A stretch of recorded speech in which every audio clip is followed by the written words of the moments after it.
Welcome to an Echo of the Past channel.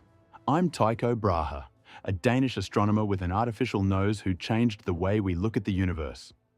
Today, I'm going to tell you the story of how I became the greatest stargazer of my time, despite losing my nose in a duel, keeping a moose as a pet, and possibly dying because I didn't dare get up from my desk to use the bathroom. Get ready for a scientific adventure full of eccentric ideas. I'm Tycho, and I was born on 14th of December 1546 in Knudstorp Castle in Scania, then still Danish territory, now held by those damned Swedes. I was the first son of Otto Brahe, a Danish nobleman, which meant that a military or political career was in store for me. But the stars had other plans. When I was 2 years old, something happened that would end up in court today. My uncle Jürgen Brahe simply borrowed me from my parents because he had no children himself, and my parents let it go. Imagine today. Hello, brother. Can I marry your son? Thanks. Jürgen was richer than my father and gave me an excellent education. At the age of 7, I started studying Latin and theology, the standard for any decent nobleman at that time. I should have been a statesman or a church dignitary, certainly not a stargazer. But then came August 21st, 1560, the day that changed my life. I was 13 and watching a partial eclipse of the sun. I was fascinated by the accuracy with which astronomers had predicted this event. I thought, this is the magic I want to control. From that moment on, I secretly studied astronomy. I bought astronomy books, hid them from my teachers, studied them by candlelight. My tutors thought I was reading theology, but I was discovering the secrets of the universe. In 1562, I was sent to the University of Leipzig to study law, a typical choice for a young nobleman. But I had other plans. During the day, I dutifully attended lectures on legal boredom. At night, I watched the stars. My tutor, Anders Sørensen Vedel, was to see that I devoted myself to my studies. Poor guy didn't even know I'd gotten a little astrolabe and was climbing on rooftops every clear night to look at the planets. I was like a teenager secretly playing video games instead of studying. On August 17th, 1563, I observed the conjunction of Jupiter and Saturn. According to Ptolemy's charts, it was supposed to happen on August 24th, and according to Copernicus, a few days earlier. But I saw it on August 17th. At the age of 17, I realized that even the greatest astronomers of their time didn't have exact dates. That was my eureka moment. I understood that astronomy needed new, more accurate observations. It's not enough to philosophize about the movement of the planets. We have to actually measure them. I became obsessed with precision observations. I started keeping observation journals, drawing maps of the starry sky, calculating the orbits of the planets. My classmates thought I was crazy. Tycho's drawing dots on paper again and saying they're stars. But I knew I was on the right track. Each observation convinced me more that current astronomy was based on inaccurate data. I decided to change that. The year 1566, a story that has haunted me all my life. I was at the University of Rostock and got into a dispute with another Danish student named Manderup Parsbjerg. What did we argue about? A mathematical formula. Yes, we actually argued about mathematics. Parsbjerg claimed he was a better mathematician than me. I told him he couldn't tell the logarithm from his own ass. A word is a word, and we finally agreed to a sword fight. Imagine, two mathematicians fighting over equations. December 29th, 1566, evening, behind the university. A candlelight duel because we didn't want to be seen. I was a good swordsman, but Parsbjerg was better. Or maybe he was just lucky. His blade cut my nose almost at the root. I was lying in a pool of blood with my nose next to my head. Parsbjerg was frightened that he had killed me and ran away. My friends carried me to the doctor, who said, "Young sir, your nose is gone. Forever." But I was resourceful. I had a prosthesis made of copper and silver. I wore it attached with wax and special glue. It looked pretty realistic, but it froze to my face in the winter, and the glue melted in the summer. That fake nose became my calling card. People remembered me as the astronomer with the metal nose. Maybe that was the best advertising I could have asked for. Who could forget the man who watches the stars with a fake nose? November 1572. I was walking from the laboratory to Hereward Abbey in the evening and happened to look up at the stars. In the constellation of Cassiopeia shone a star that had never been there before. At first I thought I was mistaken. Maybe it was a planet, maybe an atmospheric illusion.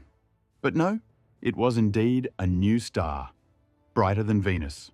According to Aristotelian philosophy, stars didn't change, but here was clear evidence to the contrary. I watched it for 18 months, until it gradually faded and disappeared. I kept precise records of its brightness, its colour, its position. I was perhaps the only astronomer in Europe who studied it so systematically. I wrote a book about it, De Nova Stella. In doing so, I unwittingly gave a name to a whole category of stars, novae. The book made me famous all over Europe.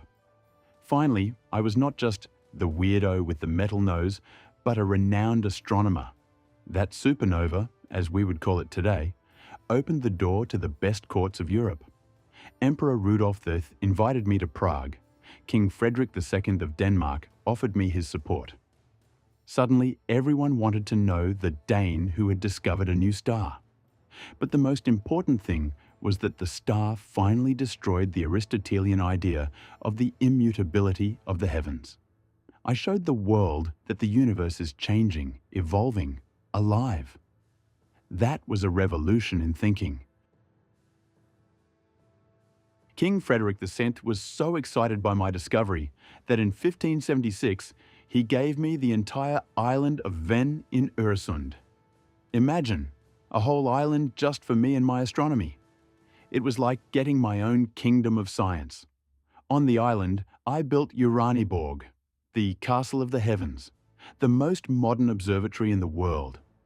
It wasn't just an observatory, it was a palace of science. I had laboratories, a library, a printing press, instrument-making workshops, even a prison for disobedient tenants. Uraniborg was an architectural marvel. A square castle with round towers, each tower with a different astronomical instrument. Alchemy laboratories on the ground floor, living quarters on the first floor, a library on the second, and observation platforms above. But that wasn't all. I also built an underground observatory called Stjerneborg, the Star Castle, so that the instruments would not be affected by the wind. I had giant armillary spheres, quadrants, sextants, all made with incredible precision. My instruments were so accurate that I could measure the position of stars with an error of less than 1 arc-minute. This was unheard of in the 16th century. I was like a modern scientist transported to the Renaissance. I lived like a science king on the island. I had my own printing press where I published my books, my own paper mill, my own breweries. I even kept an elk named Rix as a pet. Oh, my beloved Rix. That was the moose I got as a pet at Uraniborg. Why a moose? Well, why not? Every nobleman has a horse, I had a moose. It was a symbol of my eccentricity. Rix was an incredibly intelligent animal. I taught him to walk upstairs, sit at the table during feasts, even drink beer. Yes, my moose drank beer. Guests were always shocked to see a moose enjoying a Danish beer. Unfortunately, Rix had one problem. He was an alcoholic. He once got so drunk that he fell down the stairs and broke his leg. I had to have him put to sleep. I was devastated. I lost not only a pet, but the best conversation topic at the banquets. I lived like a Renaissance scholar on Uraniborg. I had a dwarf named Jep who sat under my table during feasts and predicted the future. People thought he was my personal soothsayer.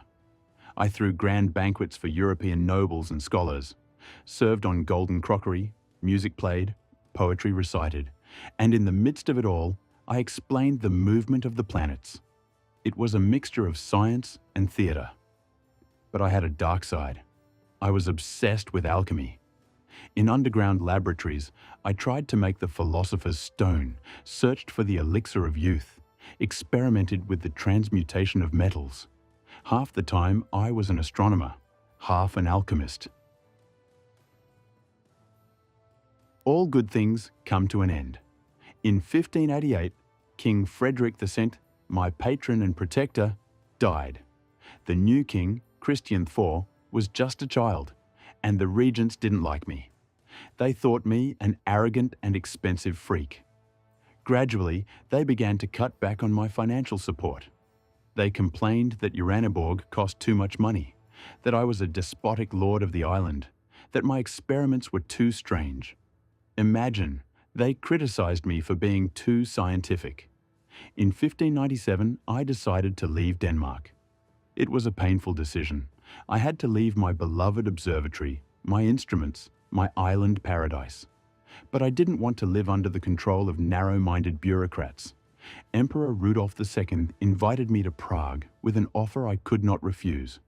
I became an imperial mathematician with an annual salary of 3,000 gold coins. In addition, I was given the castle of Venice nad Jizero as my new observatory. The move was a logistical nightmare.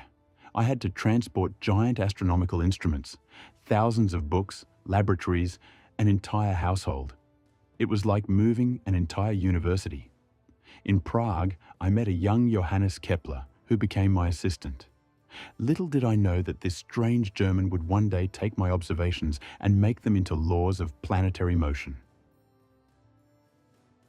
In October 1601, I was at a banquet at the home of Baron Peter Vock of Rosenberg in Prague. It was a pompous social event with the best of Prague's nobility. What happened that night? The official story is that I contracted a bladder infection, but the truth is much more bizarre. During the feast, I felt a strong urge to go to the toilet, but court etiquette forbade me to get up from the table in front of the host. Imagine, a dying astronomer who didn't dare to break social conventions. I sat there, suffering, but not getting up. My bladder had gone critical, but I was too polite to leave. After the feast, I got home in agony. For the next 11 days, I lay on my deathbed with fever and pain. The doctors could not help me. 17th century medicine was powerless against urinary tract infections. But there is another theory: poisoning. Some historians claim that I was poisoned by my assistant Johannes Kepler, who wanted to obtain my observations. Or perhaps Emperor Rudolf, who was afraid of my astrological predictions. I died on October 24th, 1601, at the age of 54. My last words were, "Let me not die in vain." I hoped that my observations would serve future generations of astronomers, and I was right. Kepler derived his famous laws from them. My life has been a mixture of scientific genius and eccentric weirdness.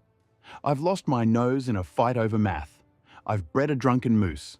I've built the world's most advanced observatory, and I may have died because I didn't dare get up from my desk to use the bathroom. But I left behind something more important than anecdotes: the most accurate astronomical observations of my time. My data enabled Kepler to discover the laws of planetary motion and laid the foundations of modern astronomy. Don't forget to subscribe to An Echo of the Past channel and give a like if you're entertained by my story.